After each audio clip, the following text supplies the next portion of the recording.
Hello,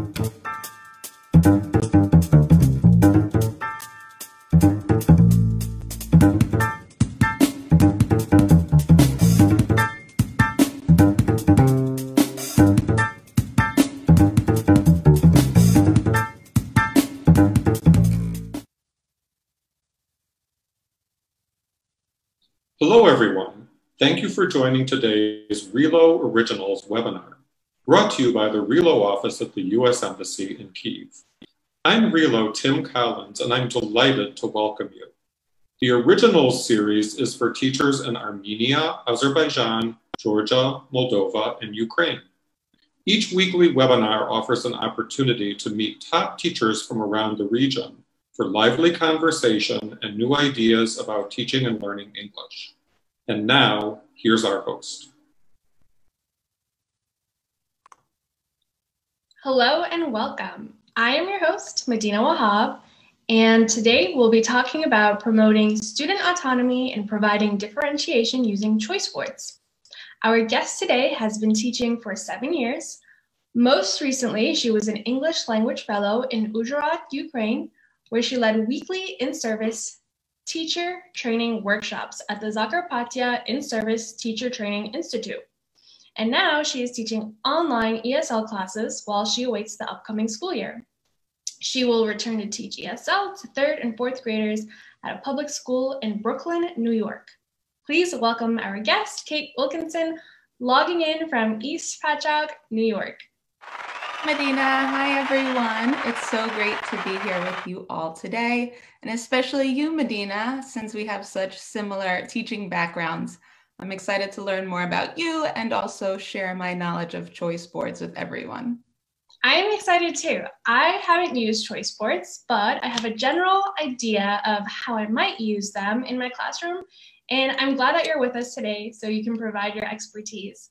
It's great to have a fellow and a fellow New York City public school teacher on our webinar today. Kate, before we get started, I'm curious, where did you teach in New York? So I taught in a neighborhood called Bay Ridge in Brooklyn, and it's way in the southern part of Brooklyn near the Verrazano Bridge. It was a big Title I elementary school with about 1,400 students who were from all over the world, I should say. But the majority of them spoke languages like Arabic, Spanish, or Chinese. And I just loved having such a diverse population, which I'm sure you did too. What was your school like? Yeah, I had similar experiences. So I taught middle school and high school in different parts of the borough of Queens. Both were Title I schools as well. Title I is language that most New York City public school teachers are familiar with. So for our viewers, what that means is that the school exhibits some needs, so they receive extra funding to support programs. And the demographics were a little different in the middle school where I was at versus the high school because they were both in Queens, but in different neighborhoods. And there was a lot of, like you said, cultural and linguistic diversity. And I've taught all grades between 6 and 12 in New York City. So there was always something new for me to learn from my students. That was what I really loved about it. A lot of my former colleagues are thinking these days how to adapt to virtual learning. How has that been for you? And how are you feeling about the upcoming school year? Ooh, I know it's such a new challenge. And as teachers, I mean, it was just so impressive to see how quickly teachers around the whole world were able to adapt to the change so quickly. I know I'm nervous because it's new for me. This whole online teaching is it's been a challenge.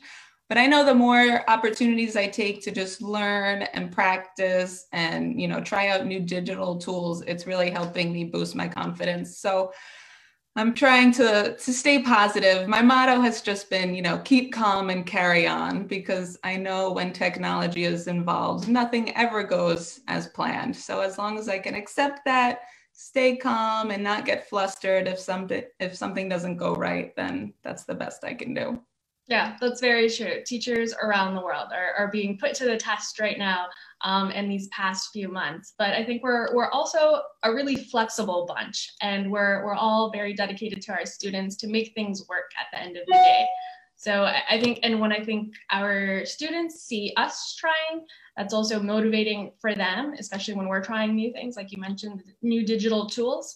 So I wish you the best this upcoming school year. And to all the teachers watching, I wish you all the best too as you prepare for the school year. So before we jump into our discussion about how to use choice boards, I'd like to learn a little bit more about you. So we're going to spin our wheel of questions so our viewers can get to know you better. Okay, let's see.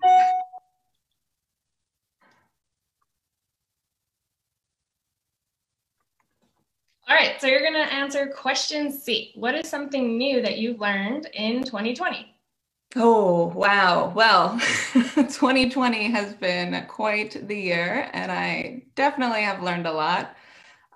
From everything from learning how to adjust to living in a new country, to adjusting to my old country, and being, accepting of a very unknown future, as I'm sure many of you are experiencing. But on a more fun level, I recently came back from a 2-week course to learn how to design and build tiny houses. So I can officially add home construction to my list of skill sets, and I'm very proud of that. That's great. That's very impressive. And you mentioned tiny houses. Tim actually told us that you were doing that. And I was like, what are tiny houses? But, a lot of people are surprised when they hear what teachers do during their summer breaks. But that sounds like it was a great learning opportunity for you. Yes, it was really fun. I really enjoyed it. I've, grew up around construction and always have had like a do-it-yourself mentality, but never had the skills to back it up. But now I finally do, so it's exciting. But what about you? Do you have any unique, hobbies or interests people might be surprised to learn about you? Well, I don't know if this is too surprising, but I created a blog this summer with a group of grad school friends. So we have a website on WordPress and an Instagram page, and we write about a variety of different issues related to education and social justice. But maybe I'll have another blog post about choice boards coming up. So that's the topic of our webinar today. And I'm excited to learn more about choice boards. I hope our viewers are too. For those of you joining us today, there will be an opportunity to complete a survey after each of our webinars for a chance to earn a certificate. I'll share some more information about that later, but the survey will test your understanding. So please make sure that you are actively listening. And Kate, why don't you get us started and tell us what are choice boards, and can you give us a description? Absolutely. So choice boards are a really great tool that teachers can use to provide students with the opportunity to either choose the ways that they want to learn about a topic, practice a skill, or show their understanding of a particular topic. So it can actually be used by teachers as an instructional tool or an assessment tool. It's like a choose your own adventure book, but for learning. And in their simplest form, and probably the most popular, they're usually in a grid formation, and there's different activities in each box on the grid for students to choose from. So your choice board can have as many activities or as few activities as you see fit, because they're really super flexible and teachers can adapt them in many ways. But what's cool is that the activities in the choice board all are aligned to the same main objective, but they take into account your students' multiple intelligences, learning styles, interests, and language proficiency levels.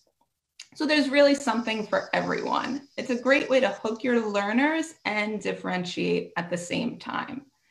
And the theory of multiple intelligences is something that's utilized a lot when we're talking about choice boards. So if you're not familiar with it, definitely check out the link posted in the chat box to learn more about it, because it'll definitely help you in your design of choice boards.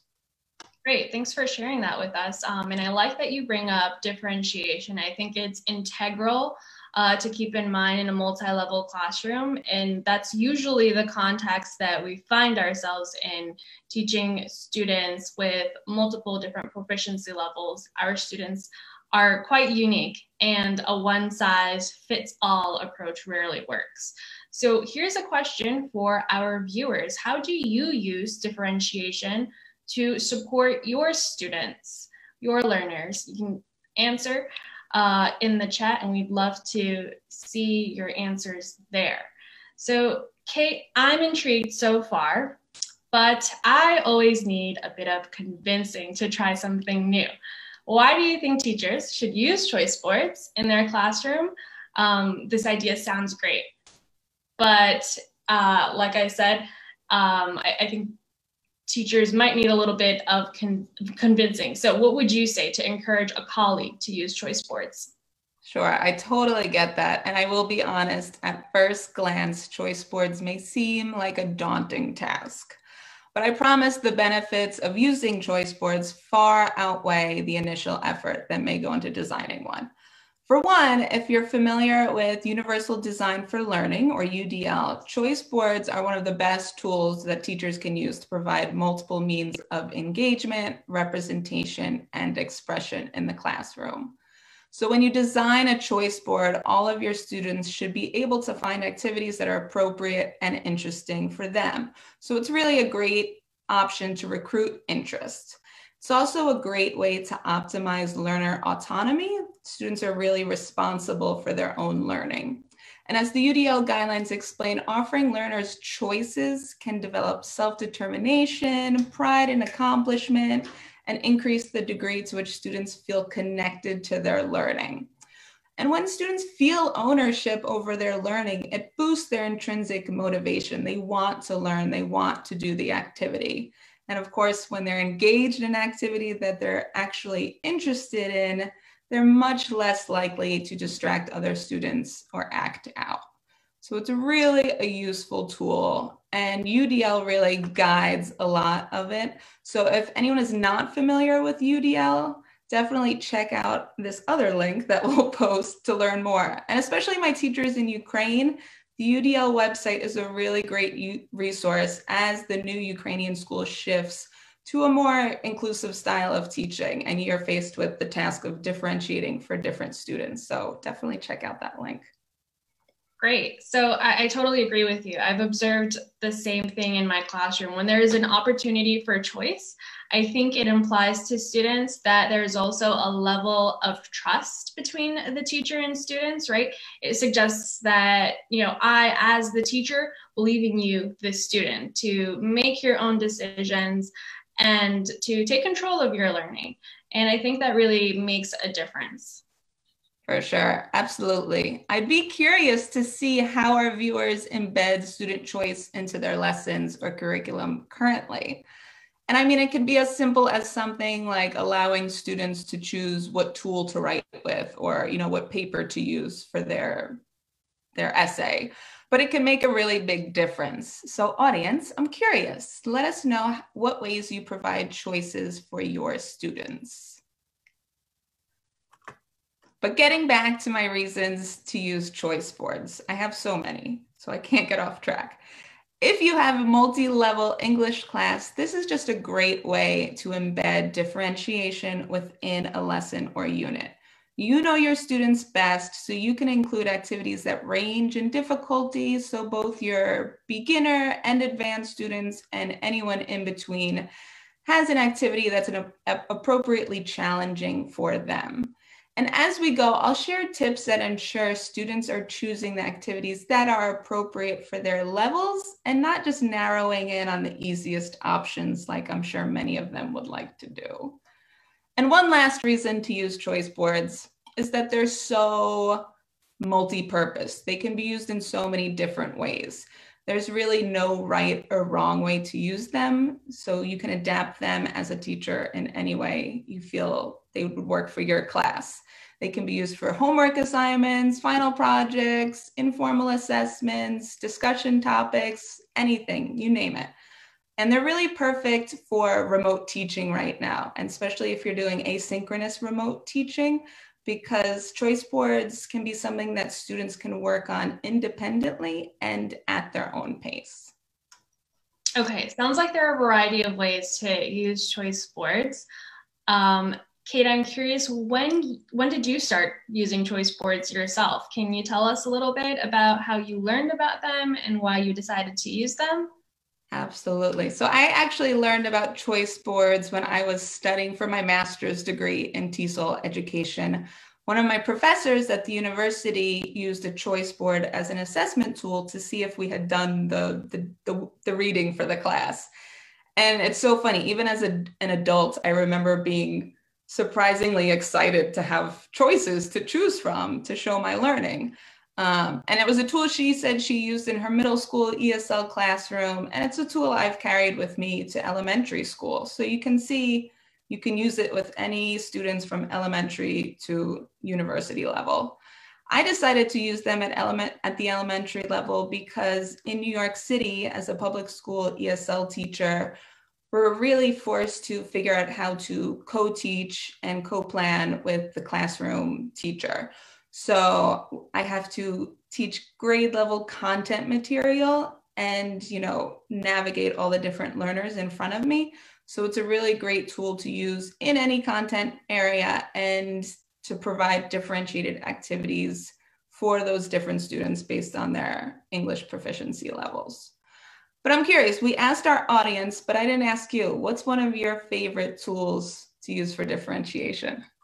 Yeah, as I mentioned before, I think differentiation is so important when you have students with mixed levels of English proficiency, but there are a lot of other factors to consider, especially teaching in New York City classrooms, like your students L1, whether they're more introverted or extroverted, whether they excel in writing versus public speaking.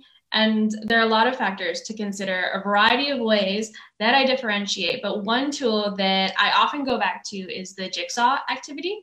So you have 4 students who are working together to solve a problem or answer a question, but each individual receives different materials and different levels of support to do that. And they really have to collaborate to achieve the goals of the lesson. That's what I really like about it.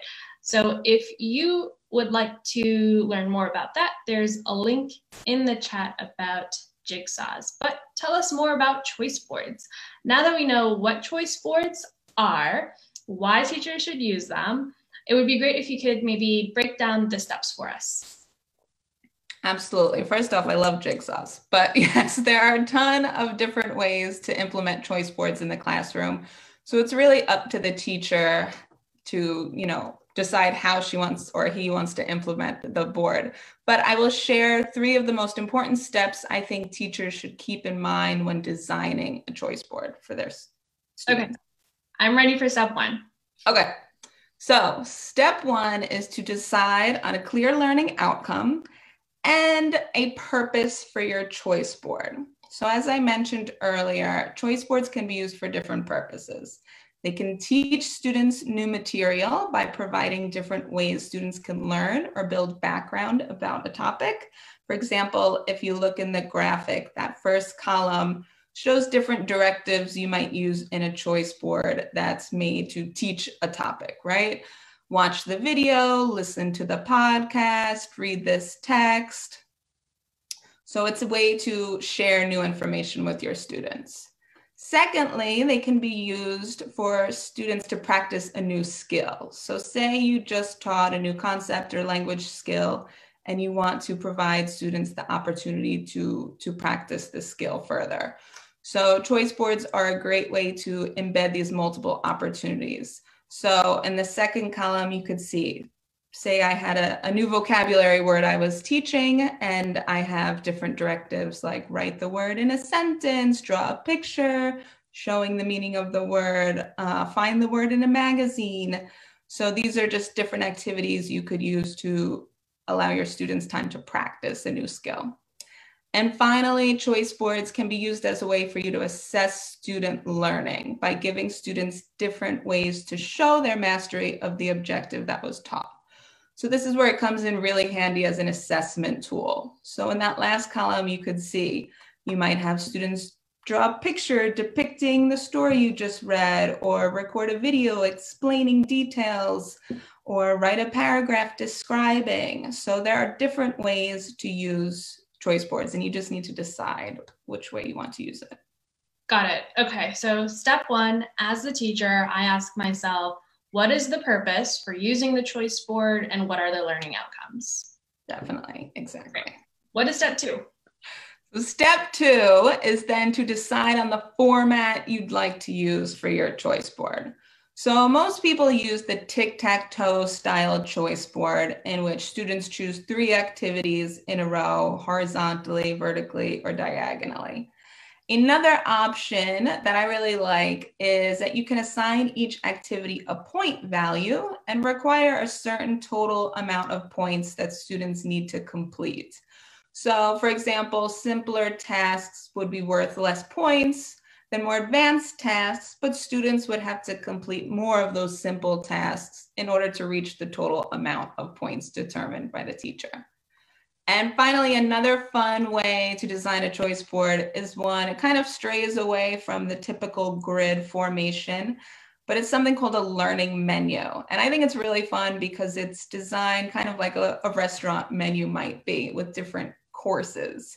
So for example, all students have to complete all the activities in the shared appetizer section, but can choose one activity as their main course. And maybe, you know, if there's time, 1 or 2 extra side dishes or desserts. So those can be kind of like fun extension activities. It's just a fun spin on the idea of providing student choice, and it allows you to really get creative with the ways you present these options to your students. Right. So I've heard of learning menus, and I don't know why I didn't make that connection myself between choice boards and learning menu. I just thought when you said choice board, I thought of a grid, but you're right. Learning menus are very similar in that students also have choice. So that's great for telling us about learning menus as well. And I think we might be ready for the next step. Okay, my final step is then to determine the activities for the board and strategically place them on the board.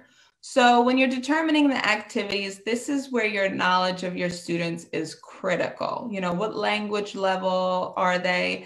How do they learn best? And even like, what are their interests? What do they like to do at home? And these are all crucial points that you know, of knowledge that you should know about your students to help you decide on the activities to put in the choice board. It's also a great opportunity, though, to get to learn your students more and have them get involved with the decision making, because they could help you really come up with some interesting activities for the choice board. And when you elicit activity ideas from your students, I mean, it's just a surefire way that they will be engaged in the material because they designed it, they came up with it. So of course that might not be appropriate for all levels, but I can never emphasize enough the importance of teachers taking a step back and allowing the students the opportunity to really drive the instruction. It's when some of the best learning happens. Yeah, I absolutely love the idea of giving students ownership. I find that students tend to be really creative, and I bet the ideas that they have for classroom activities they wish to engage in are quite innovative too. Things we might not even consider ourselves. So here's another question for our viewers. Have you ever tried an idea or activity that was suggested by your students, and how did it go? I'm really curious to see those responses. But before I forget, I do have to discuss the strategic placements of the activities, because that's really something super important, especially for tic-tac-toe style boards in which you want students to choose those 3 activities in a row. Placement of the activities is really important. So typically I suggest put the easier activities in the 4 corners and the more difficult tasks kind of in a T formation through the middle. So this is one of those tips that assures students who zero in on those easier tasks, they'll still be forced to challenge themselves and have to complete, you know, a more difficult task to get their 3 in a row. And on the other hand, students who are up for a challenge still have that opportunity to do so as well. And keep that same intention in mind when you're determining the point values of activities if you choose that format as well. Right, I see that. I see that we would have to be very strategic in how to organize the board so that there's still an element of rigor. It sounds like you've shared a good process for teachers to follow to get started in designing a choice board for their students. But is there anything else teachers should keep in mind when deciding to use choice boards? So beyond those main steps, it's really up to you as the teacher to decide how you want to implement the guidelines for your choice board. You should definitely keep in mind, your time frame for how long you want to give the activities to be completed. If it's for homework, if it's due by the end of the week, if it's something to complete at the end of the unit. You also want to keep in mind the guidelines for submission, right? How do you want the students to hand in the work? Is it in person? Are they presenting something? Do they email it to you? Google Classroom, whatever style your teaching is right now determines, that aspect of the choice board. But just remember, it's really important to kind of explain and discuss the activities in detail first with the students too, especially if you didn't elicit any ideas from them. You want everyone to be clear on their options. And then finally, you need to be sure to be able to provide the materials that the students might need to complete the tasks. And I know it can sound like a lot of work up front, but I promise if the routines are established early and then you utilize choice boards on a regular basis throughout the year, it really is a tool that could really simplify your planning, teaching, and assessment. Yeah, it sounds like in the beginning there might be additional work, but over time, I think it would probably really maximize my teaching time and be really helpful in saving me some time as well. So I had a supervisor my first year teaching who would always say, work smarter, not harder. And I think this is an example of that. So let's demonstrate. We're going to have to use our imaginations for a few minutes, and I'll pretend that I am a student in your class. So what would be the process of assigning a choice board to me? Okay, well, since it's summer and a lot of schools assign summer reading, I thought I'd share a choice board that could be used to assess students' completion and comprehension of the reading. And audience, we're going to provide a link to the document if you'd like to access it directly. But basically, the choice board I have here, it's vague enough that it could be reused for reading assignments, in the future. But let's pretend for this scenario, your summer reading was the classic book, Charlotte's Web. And now we'll assume we've had time to look over all the activities. And now I would just ask you if there are any activities you'd like me to explain in further detail, or maybe just what's standing out to you right now. Okay, so I'm looking at the choice board and putting myself in my student's shoes. First off, I'm already excited that I have 9 different options. I would definitely think about my strengths and choose something that I would have fun doing. Let's see. Okay, so I like the blog assignment. I mentioned earlier I've been working on a blog, so I would definitely choose number 2. But I have a question. So how much time would I get to do this assignment? And should I choose 2 more assignments and submit all 3 to you at the same time? Good question. Since this is being used as an assessment tool for summer reading, let's pretend we've just arrived back in school, and I'll give you 1 week to complete these tasks. And yes, personally, I would like you to submit all of the activities at the same time. But that, again, is something that you would decide as the teacher. But one thing that just reminded me of is if this was actually a back to school activity, I might not know the students that well when I designed the choice board, but this could be a great tool for getting to know my students based on what selections they choose. Like I just learned you're writing a blog now. So that's a way that we can learn about our students. But now looking at the board, if you pick number 2, it seems like you could go for activities 1 and 3 if you're an artist. Or maybe you're, up for a real challenge and you want to get creative with options 5 and 8. So what are you thinking, Madina? Okay, Kate, I also really like number 6, creating a playlist. That sounds super fun, but that wouldn't help me complete 3 assignments in a row. What would you tell me if I ultimately decided to choose number 2, number 6, and number 7? I'm glad you brought that up, Madina, because that really brings up an important point that I want to re-emphasize. We need to remember that the choice boards are about choice. And while there are some guidelines you should keep in mind while designing the board, there really is no right or wrong when implementing it. So some teachers allow students to pick any 3 activities from the board. Others even leave a free space so to allow the option for students to come up with their own activity. It's really just up to you as the teacher to decide how you want to implement the choice board. I would just be sure to inform students ahead of time that if there are activities that they would be interested in completing but aren't in a row, that they could present those selections to you, but ultimately they need your approval before they continue with those activities. It's just one of those protocols that you would need to establish with the students in the beginning. In your case, since 2 and 6 are both on the challenging side, if you presented that idea to me, I would be completely fine with it. Because if you notice, you picked 2 blue activities and 1 yellow activity. And I didn't just put those colors there to make it look pretty.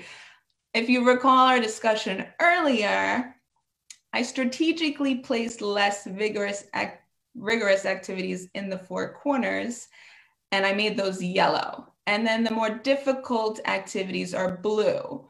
So while you don't have to color code your choice board, it's just another way to subtly guide your students in their selections. So I could say something like, okay, everybody be sure you choose at least 1 blue activity. And then this way you're assuring yourself that all your students are challenging them at least, a little bit. And one final thing I do want to point out is just that if you look at the activities in each row or column, even the creative activities have a written or speaking component to them, like how the soundtrack activity requires you to write why you chose those songs, or the students are presented with the option to record themselves describing their picture. So the point is, we're really drawing the students in by speaking to their interests and their abilities, but we still need to be sure our activities are covering as many of the 4 modalities as possible and appropriate for our students. So no matter what option they choose, they're accomplishing the objective.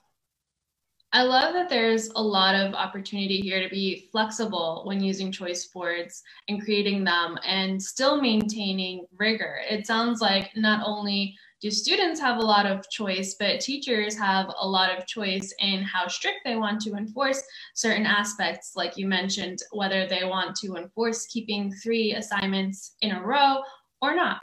So what other suggestions do you have for modifying choice boards for students?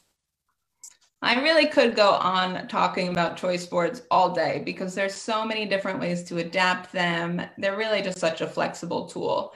But I would just like to talk a little more about color coding.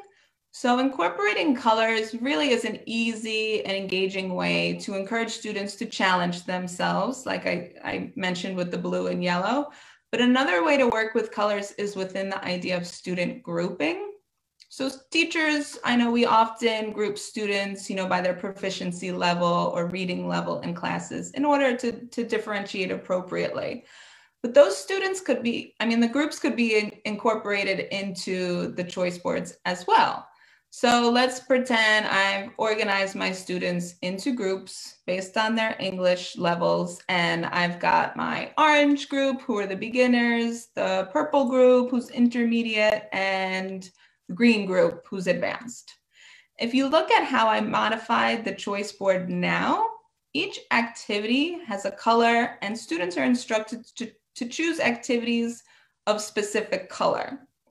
So for example, the orange group must choose an orange and a purple activity, while the purple group should choose a purple activity and a green activity.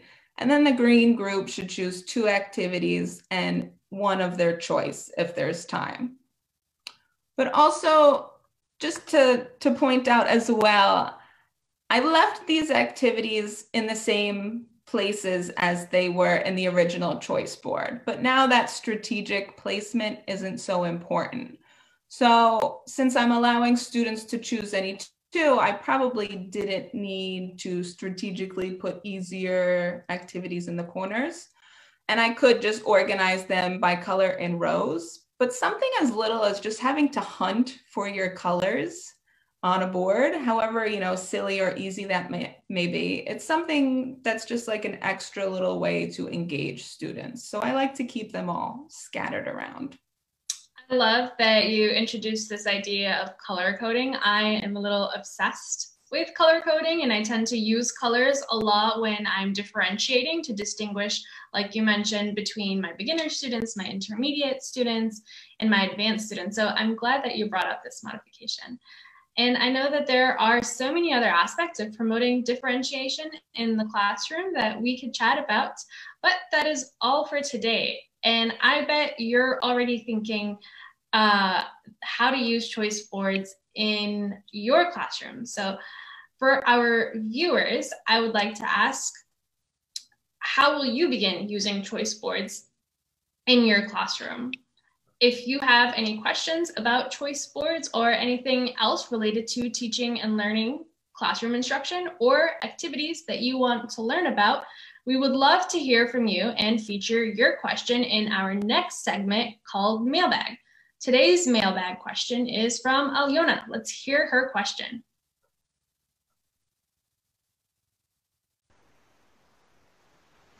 What do you do when you hear your students use their native language when working in groups? Great question. A question that I hear quite often, actually. So allowing students to use their native language is a useful support. I think of it as a scaffold and allow students to use their native language, or L1, to help them notice similarities and differences between their L1 and English, perhaps through grammar structures or cognates. And using the native language as a point of reference is helpful when students need that support. What do you think, Kate? I absolutely agree with you, Madina. Allowing students to use their native language is really a helpful scaffold.